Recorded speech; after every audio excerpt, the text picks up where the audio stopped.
Hi, I'm DNP Alyce and you're at Pre-Care Health. Today we're going to work on incidents and accidents. These are my dollar store items.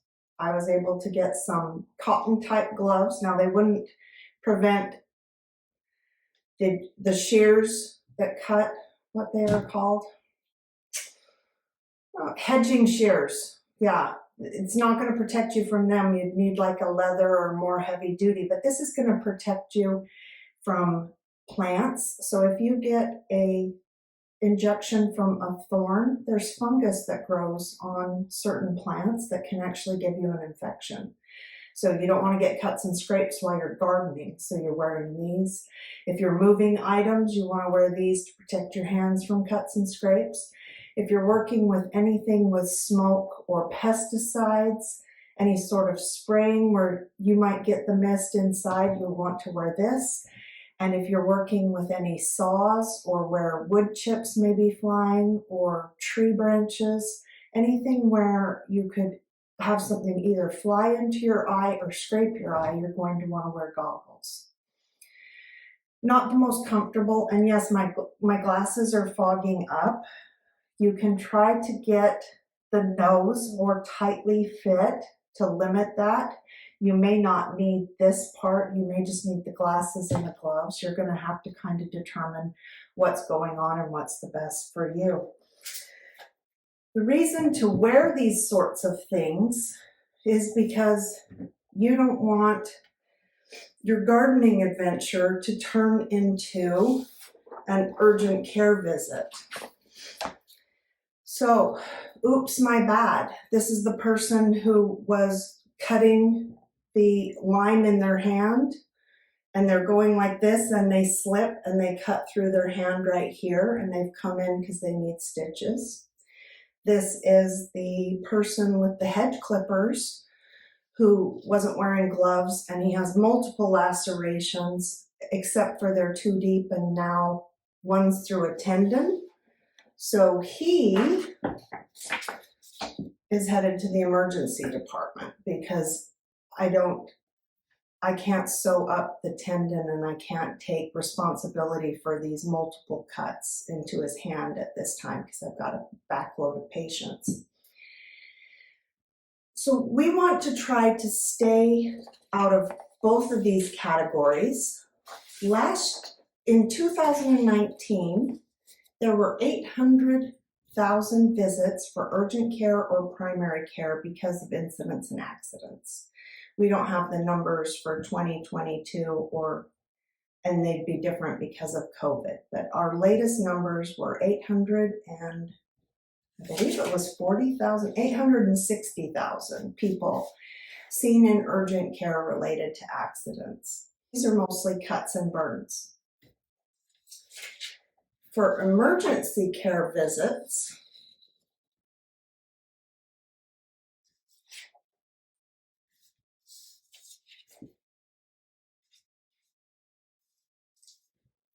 there were 131 emergency care visits, 2,500 were from nursing home, and 2,000 were homeless.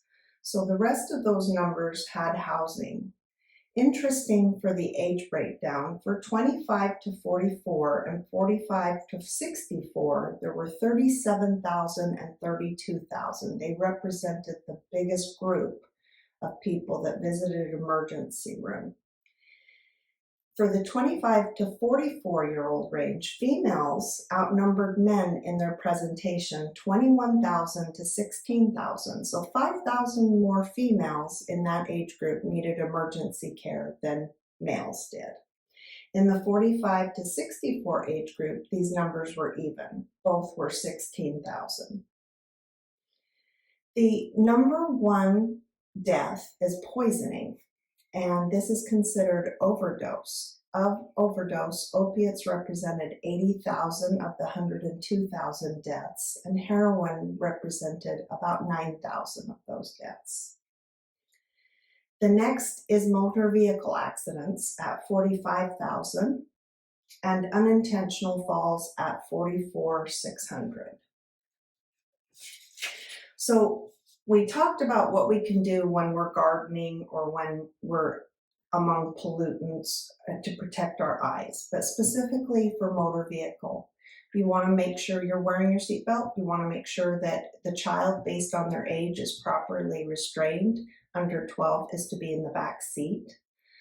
Follow the traffic laws. Leave some distance between you and the next car unless you're in bumper-to-bumper traffic. And then for